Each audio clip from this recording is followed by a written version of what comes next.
are the investigators coming after us, the beneficiary? Like, who's going to get in trouble with this?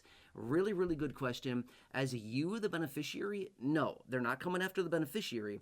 But the whole purpose of these investigators is to go out into the states that have implemented these new rules as the beginning of 2026 and purposely try to violate the rules. They're literally going to try to violate the rules to see if the grocery stores around these local states and towns and cities within the states that have implemented these new restrictions on purchases of pop, soda, carbonated beverages, candy, again, prepared dessert items, things like this.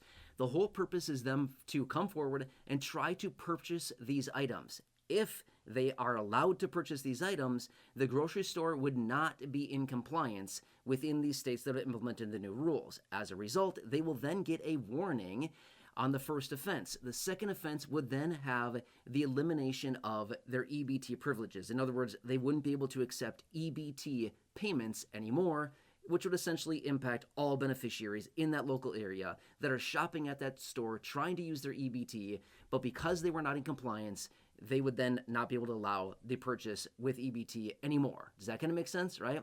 Okay, so anyway, I wanted to explain that really quickly just to let you know the whole situation there. But the question that I've seen coming in a number of times here is, are they going after the beneficiary who's trying to purchase prohibited items, or who's getting in trouble here? It's not the beneficiary, okay? So you, as a SNAP beneficiary, a food stamp beneficiary, an EBT card holder, they're not coming after you necessarily.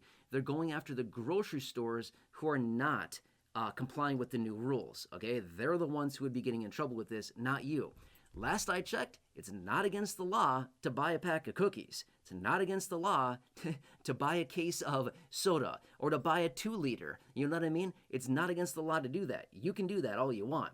All they're supposed to be doing here is trying to enforce the rules that these states are implementing, that no more purchases with EBT cards. Does that kind of make sense, right?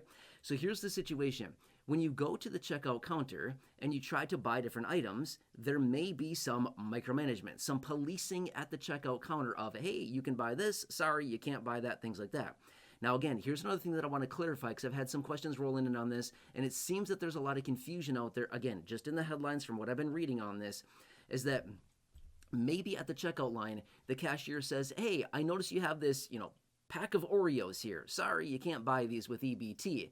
That does not mean that you, the beneficiary, cannot buy those. You can, but it cannot be with EBT. It has to be with cash or cash equivalent, like a debit card, a credit card, cash, like physical cash, things like that.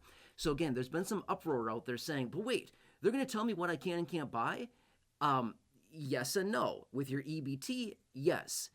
You as an individual buying things with maybe like, again, a credit card, a debit card, cash, again, no, they're not going to micromanage that. You can buy it, but it just can't be with food stamp benefits. And then again, there's always the rebuttal comments that say like, well, I don't have any money to buy food. Okay, I'm just giving you facts here, okay? I'm not taking one side or the other. I'm not saying like, oh, you have all this money and stuff like that. I'm not saying that. I'm just giving you facts here and answering those questions and concerns, okay?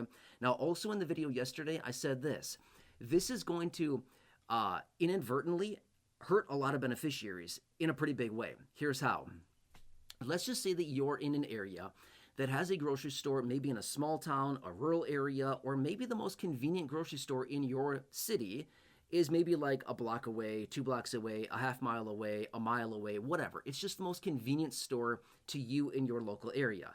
Let's just say that you're in one of the states, which, by the way, drop a comment down below. Are you in one of the states that has implemented these new rules? There's 5 states as the beginning of the new year, and over the next month, 2, 3, and even 6 months, all 18 states that have been granted these waivers from the USDA in 2025 will be implementing these new restrictions over the coming, call it, 1 to 6 months or so. All of these states will implement these new rules, okay? And then also between 4 and maybe like 8-ish more states are going to be getting these waivers sometime this year as well. So we're at 18 states now. It's projected that we're going to go up to about 22 to maybe 26 states, give or take a little bit, that are ultimately going to get these waivers granted to them, restricting the purchase of all these different food items, okay? Anyway, drop a comment down below. I'd love to hear. Are you in one of the states? Yes or no? And then also, if you want, drop a comment as far as which state you're located in.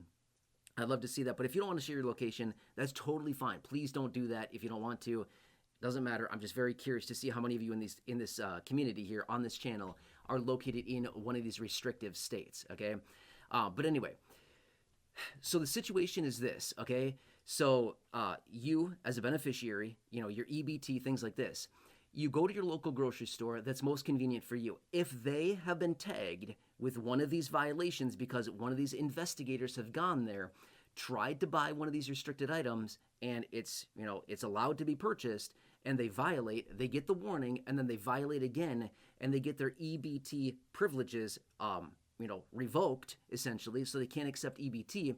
This is going to impact millions and millions and millions and millions more people because maybe 1 or 2 or 3 transactions took place that were prohibited, and now all of a sudden everybody in that area that's trying to shop at that store with their EBT is now impacted because they can't transact with EBT anymore. Does that kind of make sense? So that's what I'm saying by this, is that it's going to hurt way more people than we really imagine here, because there's going to be some violations out there. We already know this. And again, it's not on the behalf of the beneficiary, it's on the behalf of the grocer allowing the purchase, okay? Now, quick side note. I saw a comment, I think it was last night maybe, or maybe it was early this morning, I'm not sure. Anyway, within the last 24 hours, I saw a comment. Somebody reached out and said, at the POS, okay, so POS stands for point of sale, that's the cash register, the person reached out and said, it's disallowed by the computer system. For example, the example that they gave was, I try to buy a bag of dog food, it's restricted because the computer does not allow it. I agree. In most instances, that would be the case. However, when it comes down to the restriction of these sugary drinks, carbonated beverages, dessert foods, candies, things like this, according to what we've been hearing and what they've been saying on this, this is not in the computer system, but rather it is up to the discretion of the cashier, according to what I've been reading on this and according to what they've been saying about this. It's not in the computer system, simply because there's such a gray area here around this. Now, to be fair, some of the locations, some of the stores may have this automatically programmed into the computer system. For example, one easy thing that would be easily identifiable as restricted would be obviously carbonated beverages, soda, right? So somebody